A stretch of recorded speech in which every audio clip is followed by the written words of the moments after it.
سچی کہانیاں۔ السلام علیکم دوستو، میں ہوں ماہرہ صدیقی۔ دوستو، آج میں آپ کو حضرت ابو بکر رضی اللہ عنہ اور ایک بے سہارا بچی کا واقعہ سناؤں گی، تو آپ سننے کے لیے تیار ہیں نا؟ چلیے شروع کرتے ہیں۔ حضرت ابو بکر رضی اللہ عنہ کا نام تو بہت سنا ہوگا، بہت بڑے صحابی ہے۔ صحابہ میں ان کا رتبہ سب سے بلند ہے۔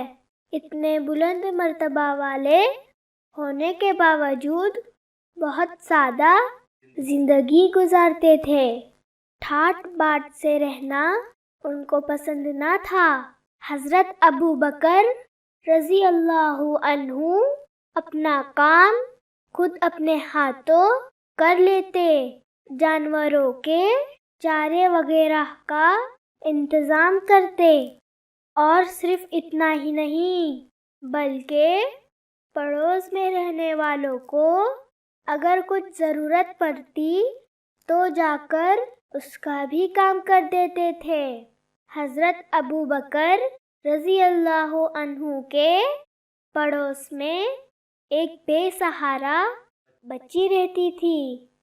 آپ اس کے ہاں جاتے اور روزانہ اس کی بکری کا دودھ نکال دیا کرتے تھے۔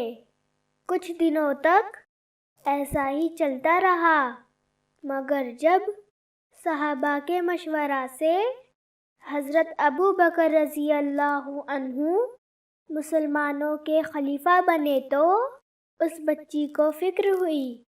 کہنے لگی کہ پہلے تو ابو بکر آ کر میری بکری کا دودھ نکال دیا کرتے تھے، مگر اب تو وہ خلیفہ اور مسلمانوں کے امیر بن گئے ہیں، اب وہ میری بکری کا دودھ نکالنے کہاں آئیں گے؟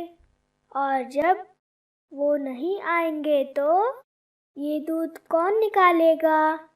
اس بات کی خبر حضرت ابو بکر رضی اللہ عنہ کو ہو گئی۔ آپ فوراً اس کے گھر گئے اور اس کو تسلی دی۔ اس سے کہا، بیٹی گھبراؤ نہیں، میں خلیفہ بنا دیا گیا تو کیا ہوا؟